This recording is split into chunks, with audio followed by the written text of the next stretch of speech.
तो स्वागत है आप सभी लोगों का हमारे इस नए वीडियो में। तो आज हम डिस्कस करेंगे एक इंटरेस्टिंग टॉपिक जो बेस्ड है थर्मल पावर प्लांट से रिलेटेड है। ठीक है, तो थर्मल पावर प्लांट्स में टरबाइन एंड जनरेटर्स यूज होते हैं। ठीक है, टू प्रोड्यूस द इलेक्ट्रिसिटी। मतलब एक टरबाइन एंड जनरेटर का एक अपना ही एक इंपॉर्टेंस है।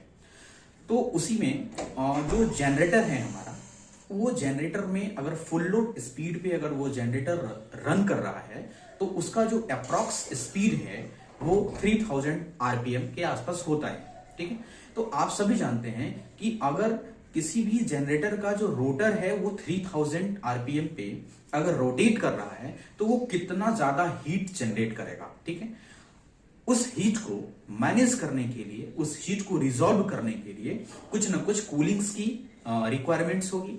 तो उसी कूलिंग्स को फुलफिल करने के लिए हम लोग हाइड्रोजन गैसेस का यूज करते हैं।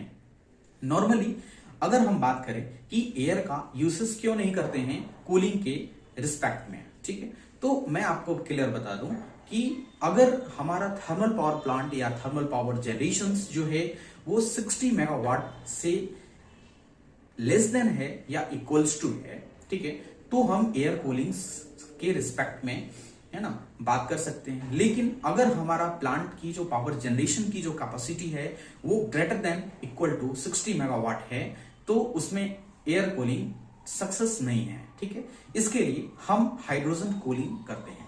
ठीक है, तो हाइड्रोजन कूलिंग क्यों करते हैं? अब बहुत सारे गैसेस हैं जिनसे हम लोग कूलिंग कर सकते हैं, लेकिन हाइड्रोजन को ही हमने क्यों चुना, इसके पीछे बहुत सारे रीजंस हैं।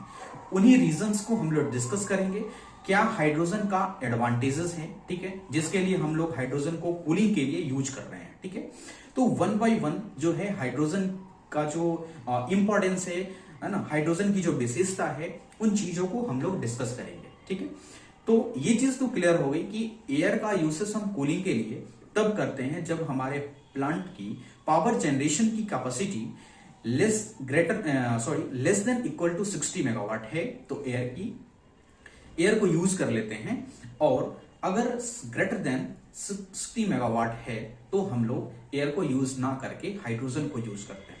अब सवाल ये आता है कि आप हाइड्रोजन को ही यूज क्यों करते हैं? ठीक है, कोई दिक्कत नहीं, इसके लिए इसके पीछे बहुत सारे इंपॉर्टेंस है अपना हाइड्रोजन का। तो वन बाय वन हम लोग डिस्कस करते हैं। तो सबसे पहली चीज तो क्या है कि जो हाइड्रोजन है वो आपका लीस्ट एक्सपेंसिव है। ठीक है, एक्सपेंसिव बहुत कम एक्सपेंसिव है, ठीक है, हाइड्रोजन, और वो जो कमर्शियली जो है अवेलेबल हो जाता है प्योर फॉर्म में। तो पहला जो ऑब्जेक्टिव हो गया, पहला जो इसका विशेषता हो गया वो यही हो गया कि हाइड्रोजन क्या है, लीस्ट एक्सपेंसिव है, ठीक है, और commercially available in pure form. ठीक है, देन सेकेंड अगर हम लोग बात करते हैं थर्मल कंडक्टिविटी की, अगर हाइड्रोजन में थर्मल कंडक्टिविटी की बात करें तो वो जो थर्मल कंडक्टिविटी है हाइड्रोजन की वो ज्यादा होती है। ठीक है, अभी देखो थर्मल कंडक्टिविटी के ज्यादा होने से, थर्मल कंडक्टिविटी के ज्यादा होने से क्या होता है, थर्मल कंडक्टिविटी को ज्यादा होने का मतलब क्या हुआ कि हाई हीट कैरिंग कैपेसिटी है किसके पास, हाइड्रोजन के पास। मतलब वो हाई हीट को क्या कर सकता है, हाई हीट को कैरी कर सकता है। ठीक है, और उसको इजिली क्या कर सकता है, रिजोल्व कर सकता है। ठीक है, कूलिंग के लिए। ठीक है, समझ में आ रही है बातें? हाई हीट का कैरिंग कैपेसिटी कहने का ये मतलब हो सकता है कि जो उसका हीट ट्रांसफर रेट है ना टुवर्ड्स द कूलिंग वो बहुत ज्यादा है। बात समझ में आ गया? मतलब high rate of heat transfer. तो ये चीज तो क्लियर हो गया कि हाई थर्मल कंडक्टिविटी का क्या मतलब हुआ। मतलब ये हुआ कि हाई हीट कैरिंग कैपेसिटी होगा, या यूं कहे हाई हीट ट्रांसफर करने की जो प्रोसेस है वो उसकी हाई है। ठीक है, हाई हीट ट्रांसफर, ठीक है, कैपेसिटी जो है वो उसके पास ज्यादा है। अगर हम एयर के रिस्पेक्ट में अगर हम बात करते हैं तो हाइड्रोजन जो है ना, हाइड्रोजन जो है 7 टाइम्स, ठीक है, मोर इफेक्टिव है as a heat transfer medium. Air के रिस्पेक्ट में 7 टाइम्स मोर देन इफेक्टिव है, इसलिए तो हम एयर को यूज नहीं कर रहे हैं। तो यहाँ दो जो ऑब्जेक्टिव्स है, दो जो हाइड्रोजन का इंपॉर्टेंस है वो आपको क्लियर हो गया। फर्स्ट क्या था हमारा, हाइड्रोजन जो है वो लीस्ट एक्सपेंसिव है, ठीक है, और commercially available in pure form. And second जो है हमारा जो हाई हीट थर्मल कंडक्टिविटी है ना, वो हो गया। देन अगर हम बात करते हैं high thermal conductivity actually requirement क्यों होती है हाई थर्मल कंडक्टिविटी की? देखो, अगर हाई हीट कैरिंग कैपेसिटी नहीं होगा तो उसके पीछे बहुत सारे रीजंस हो सकते हैं। देखो, सबसे पहला रीजन क्या है, जो लाइफ ऑफ जनरेटर है ना, लाइफ ऑफ जनरेटर वो डिपेंड्स करता है लाइफ ऑफ बाइंडिंग इंसुलेशंस पे। बात समझिए, लाइफ ऑफ बाइंडिंग इंसुलेशंस पे डिपेंड करता है लाइफ ऑफ जनरेटर। अब थर्मल पावर प्लांट्स में लाइफ का ख्याल तो करना पड़ेगा अपने को, क्योंकि उसी से जो है पावर जनरेशन में बहुत सारा हेल्प होता है। ठीक है, तो अगर हाई हीट कैपेसिटी नहीं होगा ना कूलिंग मीडियम का, ठीक है, तो उसमें क्या होगा, उसके बाइंडिंग इंसुलेशंस जो हैं वो क्या होगा, अगर कूलिंग प्रोवाइड नहीं कराएंगे तो वो बाइंडिंग इंसुलेशंस क्या हो जाएगा, आपस में डैमेज हो जाएगा, बाइंडिंग इंसुलेशंस डैमेज हो जाएगा। अब बाइंडिंग इंसुलेशन डैमेज हो जाएगा तो लाइफ ऑफ जनरेटर क्या हो जाएगा, वो कम हो जाएगा। ठीक है, बहुत ज्यादा कम हो जाएगा। तो इसी के लिए जो है हम लोग लाइफ ऑफ जनरेटर, ठीक है, to improve by the hydrogen cooling, ठीक है, which has better heat transfer coefficient. बात समझ में आ गई? तो इतना सारा पॉइंट्स तो आपको क्लियर हो गया। ठीक है, अब हम बात करते हैं नेक्स्ट फेज में। ठीक है, नेक्स्ट पॉइंट को डिस्कस करते हैं। Third point is here less density. Hydrogen का जो डेंसिटी होता है वो भी लेस होता है। अगर हम एयर के रिस्पेक्ट में अगर हम बात करें तो हाइड्रोजन का जो डेंसिटी है वो 1/14 टाइम्स जो होता है वो एयर डेंसिटी के बराबर होता है। समझ रहे हैं? मतलब ये भी एक इंपॉर्टेंस हो गया हाइड्रोजन के केस में कि उसका जो डेंसिटी है वो क्या है, लेस डेंसिटी होता है। मतलब कहने का मतलब देखो क्या है कि जो पावर रिक्वायर्ड है, ठीक है, power required with respect to air, ठीक है, power required with respect to air है ना, ऑल्सो 1/14 टाइम लेसर। इसका कहने का ये मतलब हो गया कि हाइड्रोजन डेंसिटी जो है इक्वल्स टू 1/14 एयर डेंसिटी के बराबर है। तो मतलब पावर भी 1/14 टाइम्स कम लगेगा। ठीक है, किसमें, हाइड्रोजन के केस में। तो अगर कम लगेगा तो यहां पे क्या होगा, प्रोडक्टिविटी क्या होगा, इंक्रीजेस होगा। बात समझ में आ रही है ना? प्रोडक्टिविटी क्या होगा, इंक्रीजेस होगा। ठीक है, तो एक लेस डेंसिटी भी एक पॉइंट आप नोट डाउन कर सकते हैं। देन फोर्थ पॉइंट जो है वो है इफिशियंसी ऑफ अल्टरनेटर। अगर फुल लोड हम की बात करें, फुल लोड कंडीशन की बात करें, तो जो इफिशियंसी है ना, ओवरऑल इफिशियंसी, अगर हम हाइड्रोजन कूलिंग अगर यूज करते हैं ना तो 1% क्या होता है, वो इंक्रीज कर जाता है। बात समझ में आ रहा है? अब देखो 1% एक छोटा अमाउंट लग रहा होगा, लेकिन अगर बात करें 500 मेगावाट का कोई भी थर्मल पावर प्लांट है, ठीक है, तो उसमें 1% इंक्रीज कर रहा है, इसका मतलब है कि 5 मेगावाट जो है वो क्या हो रहा है, उसकी इफिशियंसी बढ़ रही है। ठीक है, मतलब इफिशियंसी 1% इंक्रीज अगर हम हाइड्रोजन कूलिंग का यूज कर रहे हैं। देख रहे हो कितना सारा, बहुत सारा बेनिफिट्स है ना।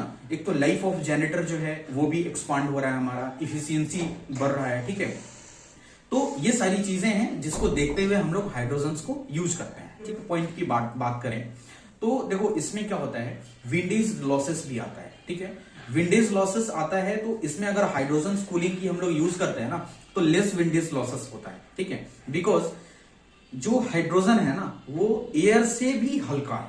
समझ रहे हैं? Hydrogen is lighter than air, इसलिए थोड़ा सा इसमें ड्रॉबैक भी है।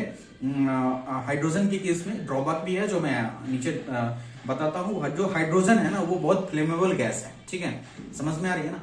तो विंडेज लॉसेस जो है लेस है, इसका मतलब क्या हुआ, इसका मतलब ये हुआ कि ये जो है बेटर कूलिंग प्रोवाइड कराता है और लेस नॉइज क्रिएट करता है। मतलब हाइड्रोजन को हम लोग यूज करते हैं। तो 6 पॉइंट इज हियर, जो हाइड्रोजन का जो विस्कोसिटी होता है ना वो भी कम होता है। ठीक है, मतलब हाइड्रोजन हैज लेस विस्कोसिटी, ठीक है, लेस डेंसिटी हमने ऊपर बता दिया, लेस वेट भी होता है। ठीक है, ये भी हमने डिस्कस कर दिया। अभी देखो क्या होगा, less viscosity and less weight होने से क्या होगा, जो high flow rate of hydrogen gas है ना, due to which high flow rate of hydrogen gas, मतलब हाइड्रोजन गैस का जो फ्लो रेट होगा ना ये बढ़ जाएगा, मतलब कम नहीं रहेगा।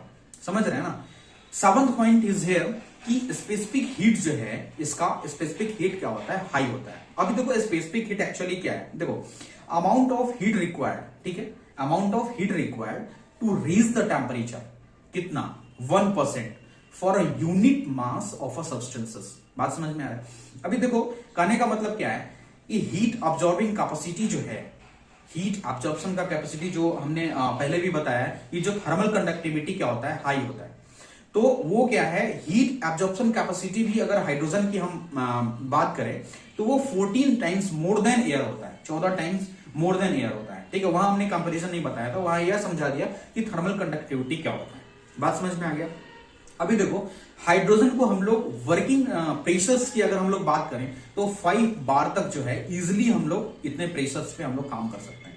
अभी देखो, ये सारी चीजें तो इसकी विशेषता हो गया, इसका एडवांटेजेस आप बोल सकते हैं, लेकिन इसका एक ड्रॉबैक भी है। देखो, अभी हमने बताया कि ये जो एयर के रिस्पेक्ट में बहुत मतलब लाइटर गैस है, बहुत हल्का गैस है, बात समझ में आ रहा है। तो इसका ड्रॉबैक ये हुआ कि ये फ्लेमेबल बहुत है, ये बहुत जल्दी जो है ना वो रिएक्ट करके मतलब एक्सप्लोजन क्रिएट कर सकता है। मतलब इसके केस में थोड़ा सा इसका डिसएडवांटेज है ना, कि अगर हाइड्रोजन जो है एयर के कांटेक्ट में आने से क्या होगा ना कि बिल्कुल एक्सप्लोसिव की तरह बिहेव करने लगेगा। इसलिए अल्टरनेटर के इनसाइड में जो है ना हाइड्रोजन की प्योरिटी हम लोग 99% तक रखते हैं। हाइड्रोजन की जो प्योरिटी है वो 99% रखते हैं, ठीक है, अल्टरनेटर के इनसाइड में, ठीक है ना, बात समझ में आ रहा है। तो ये इसका एक डिसएडवांटेज है। तो इस वीडियो में हम लोगों ने ये जाना कि हाइड्रोजन को आखिर क्यों यूज करते हैं, बात समझ में आ गया। अभी ये एक इंट्रोडक्शन वीडियो है। नेक्स्ट वीडियो में हम लोग डिस्कस करेंगे कि जो हाइड्रोजन की जो पर्जिंग होती है, ठीक है, हाइड्रोजन का पर्जिंग हम लोग करते हैं, वो क्यों करते हैं, किस टाइम में करते हैं और किस प्रोसेस के थ्रू करते हैं, ठीक है, वो चीजें हम लोग डिस्कस करेंगे। तो आशा करते हैं कि इस वीडियो में हाइड्रोजन क्यों यूज करते हैं हम लोग, ये चीजें तो क्लियर हो गई होंगी, ठीक है, विथ इजी कॉन्सेप्ट, ठीक है। तो thanks for watching my video, okay, thank you.